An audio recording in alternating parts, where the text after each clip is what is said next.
The wind howled across the desolate plains as thunderclouds gathered over the Wyoming range. A lonely ranch stood against the horizon, its wooden boards gray, its windows half shattered from storms long gone. No laughter had echoed there for years.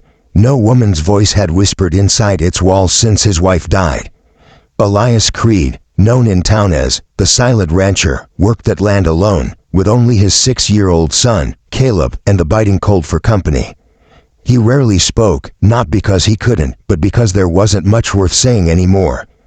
But that night would change everything. It started when he found her. Near dusk, while riding back from the southern fence line, Elias spotted a figure stumbling across the open plain, thin, ragged, half frozen. Her dress was torn, shoes gone, blood smeared on one ankle. She looked like a ghost, but when she raised her trembling hands, her voice cracked through the storm. "Please, don't hurt me, I'll work." She was desperate, wild-eyed. Elias dismounted slowly, his long coat snapping in the wind. His hat shadowed his face, making his expression unreadable. He studied her. One glance told him she'd been running for miles. Probably from men. The scar on her cheek wasn't old. He didn't move closer. He just looked at her, silent, like a rock carved from the mountain. She shivered and took a step back. I'll cook, clean, tend your animals. Please, just don't hurt me." The rancher didn't say a word. He simply turned his horse toward home and said in a gravel-deep tone, "Come home." Her name was Lila May. At least that's what she told him later, when she could finally speak without shaking. She didn't ask questions. She didn't dare. She worked hard, her hands raw from scrubbing and her back aching from chopping wood. Elias said little, only gestures, nods, and quiet orders. But sometimes, at night, she'd wake to the sound of him murmuring to his son, gentle, soft words that made her heart twist. Caleb was a sweet boy, quiet like his father, but curious. He'd sit at the table and stare at Lila with those wide, searching blue eyes. One evening, when Elias was out in the barn, Caleb whispered, "You look sad." "Did somebody die?" Lila froze. The lad's innocence nearly broke her. She forced a smile. "Something like that." He nodded, as if he understood all the world's pain already. Days turned into weeks. The snow deepened. Lila worked without complaint. The bruises on her wrists faded. The nightmares didn't. Sometimes, when she was washing clothes at the creek, she'd look up at the ridge and swear she saw riders in the distance, 3, maybe 4 men. She'd blink, and they'd vanish into the snow haze. Each night, she locked the doors tight when Elias wasn't watching. Elias noticed. He noticed everything. One evening, as the fire flickered low, he leaned back in his chair and finally asked, "Who's after you?" His voice startled her. It was the first time he'd spoken more than 3 words to her. She hesitated. Her hands trembled. "I don't know if they still are. But if they find me, they'll kill me." He didn't flinch, didn't ask why. He just stared into the fire, the light dancing across the sharp planes of his face. Then he said, quietly, "They won't." She wanted to believe him.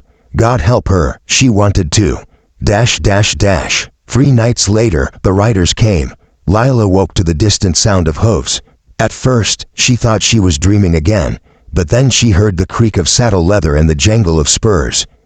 Her breath hitched. She ran to the window. 3 men on horses, moving slow through the snow, their lanterns swaying. Her knees wet weak. She stumbled toward Caleb's room. The boy was awake, clutching a wooden toy his father carved. His eyes were wide. "Stay quiet," she whispered, pulling him close. "Don't make a sound." Outside, the dogs barked. Elias's door slammed open. He was already up, rifle in hand, boots on. He didn't ask questions, didn't need to. His eyes told her he'd expected this moment. "Take the boy," he said. She started to protest, but he cut her off. "Cellar, now." She obeyed. From the darkness below, Lila could hear voices outside, the rough drawl of strangers, laughter that chilled the blood. "We tracked her this far," one said. "Reckon the bastard's hidin' her inside." Another chuckled. "Then we'll smoke 'em out." There was silence, then the crack of a rifle. Lila clutched Caleb tighter as the gunfire echoed through the walls. She wanted to scream, but Elias's words held her back. "Stay put." Upstairs, boots thudded, glass shattered. And then, silence again. When the cellar door finally creaked open, Lila almost struck with a shovel, thinking it was one of them. But Elias stood there, his coat torn, blood on his cheek, breathing hard. "They're gone," he said. She looked at him in disbelief. "Gone, not coming back." He didn't explain what happened. Didn't have to. Behind him, through the doorway, the snow outside was stained dark in 3 places. After that night, Lila couldn't sleep. She'd sit by the fire, staring into the flames, wondering how many lines a man could cross before he stopped being human. Elias never spoke of it. He just went back to his chores, fixing fences, hauling hay, teaching Caleb to ride. It was as if nothing had happened. But Lila saw the weight in his shoulders, the kind of burden a man carried for years. One morning, while hanging laundry, she finally asked, "Why did you help me?" Elias paused, axe mid-swing. He wiped the sweat from his brow and said, "Because my boy needed to see that not everyone turns away." She looked down, heart pounding. "In you." He met her eyes. "I needed to see it too." As spring thawed the land, laughter slowly found its way back into the house. Caleb grew attached to Lila, following her everywhere. Elias pretended not to notice, but sometimes, when he came in from the fields, he'd stop in the doorway, watching her hum while she cooked.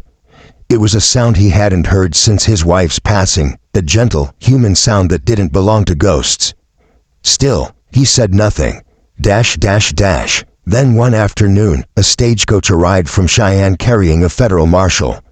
The man dismounted, hat in hand. "Looking for a woman named Lila Mae Turner," he said. "Runaway witness. We've been searching for months." Elias's jaw clenched. "What kind of witness?" "Kind that saw her husband murdered," the marshal replied grimly.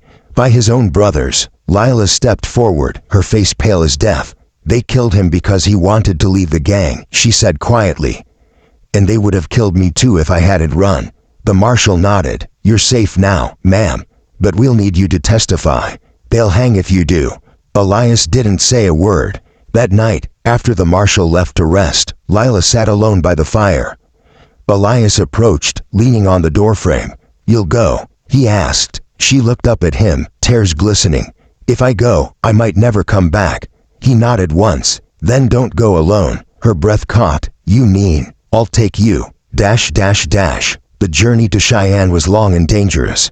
The closer they got, the more restless Elias became. He'd been a rancher his whole life, not a lawman, not a hero. But something in Lila's eyes wouldn't let him walk away. When they reached the courthouse, Lila's hands shook as she testified.